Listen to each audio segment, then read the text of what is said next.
When I find that I am cross-posed when someone, I often keep trying to win my way rather than looking for a common ground. False. And why?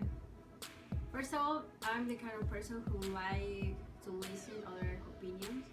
Second, I think it's great to listen that opinions instead of just keeping your opinions. As you receive more knowledge from others' opinions, you can decide what is better at the end. Question. In the middle of a tough conversation, I often get so caught up in an argument that I don't see how I'm coming across to theirs. True or false? It is false because when I am in a conversation like that, I always try to listen carefully, and when I'm listening to that person, I start to know exactly what am I going to say after they finish, and I always try to not give them the reason that they are right or say that they are wrong, but I think that kind words on that moment and things like that will help to bring again a good atmosphere in the conversation.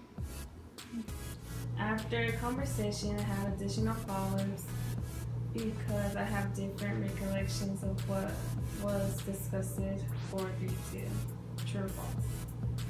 False. And why? I don't know. I feel like I have a good memory of what we talked about. So I feel like I don't know, I feel like I end a conversation on the same page as someone else. So Okay.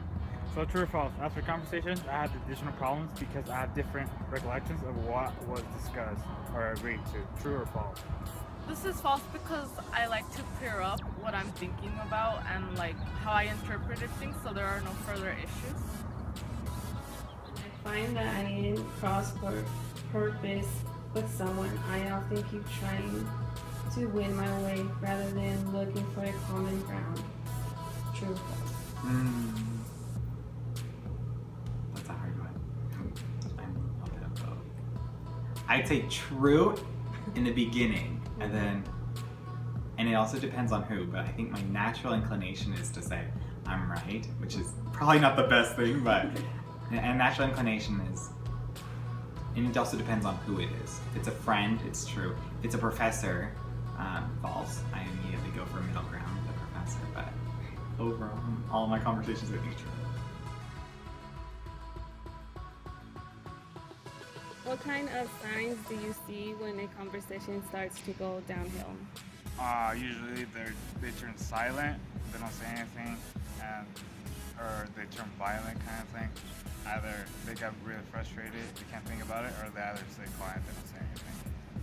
So I can see that isn't a crucial conversation.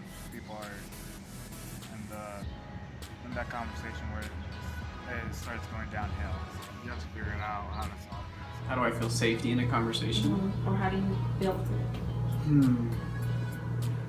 I guess I feel it when we can both say what we're thinking without having to filter out things. Like if I can say what I'm thinking without thinking about whether or not it's going to offend you or whether I have to edit my sentence for the conversation, then I feel safe. And I guess building that comes from experience, having conversations with that person and knowing how they will react, and then I don't know, building some kind of trust between the two people in the conversation. When is it appropriate to apologize in a conversation?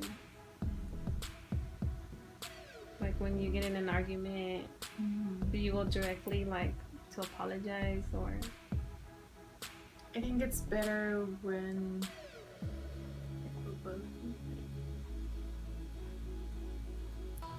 with a little time, so that we can be calm and cool down. Yeah, so that we